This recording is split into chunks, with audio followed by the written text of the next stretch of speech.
Good evening, Councilman Krasnoff and other City Council members. My name is Thomas H. Harrington III. I reside at 305 Stonewood Court, Chesapeake.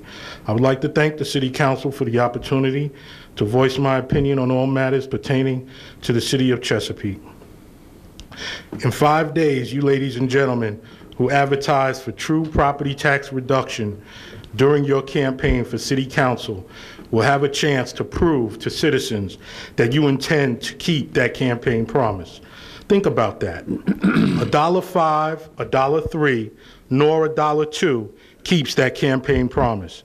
These amounts equal business as usual and more increases to homeowners. In a state that is regarded as fiscally conservative, City Council's spending and rate of development plans are proving to be just the opposite. Proof of this is the Belle Harbor project, where citizens will pay $65 million for a wow moment project that one of you calls a gamble. We have become such a developer-friendly city that we are willing to rezone an area that has been used for industrial purposes for years to a residential area.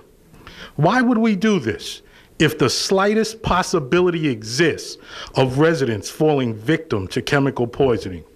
I sure hope the city has a good insurance policy to deal with the lawsuits if that should occur. Run the city for the people, not for the developers. Chesapeake Citizens for Fair Real Estate Tax are all for growth and development.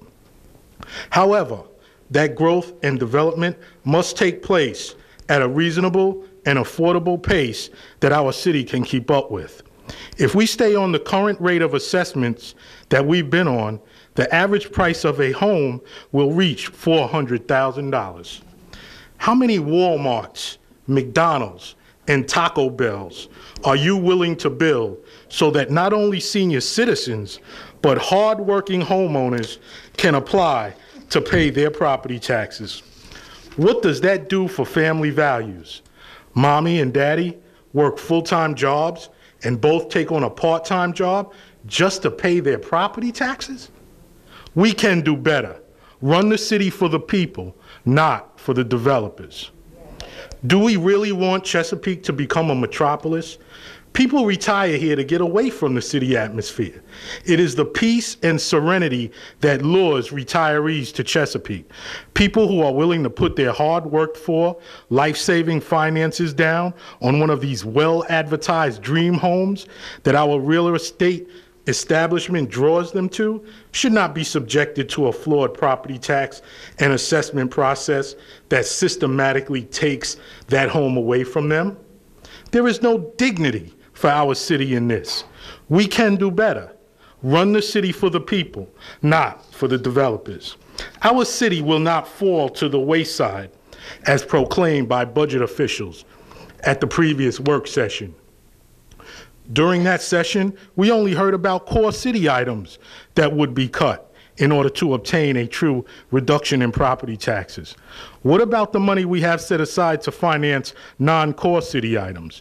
The Belle Harbor project, the Greenbrier TIF, the Great Bridge Village project, and the numerous synergy-saving opportunities that can occur between the school board and city council service contracts being combined under one umbrella. Specifically, health insurance plans and security camera service contracts. Taxpayers are paying for 2 separate health plan contracts, one for the school board employees and one for the municipal city employees. Why? This makes no sense whatsoever when we can join these plans and have more bargaining power to receive a better plan for everyone at a cheaper cost to the taxpayer. This theory applies equally to the security camera service contracts.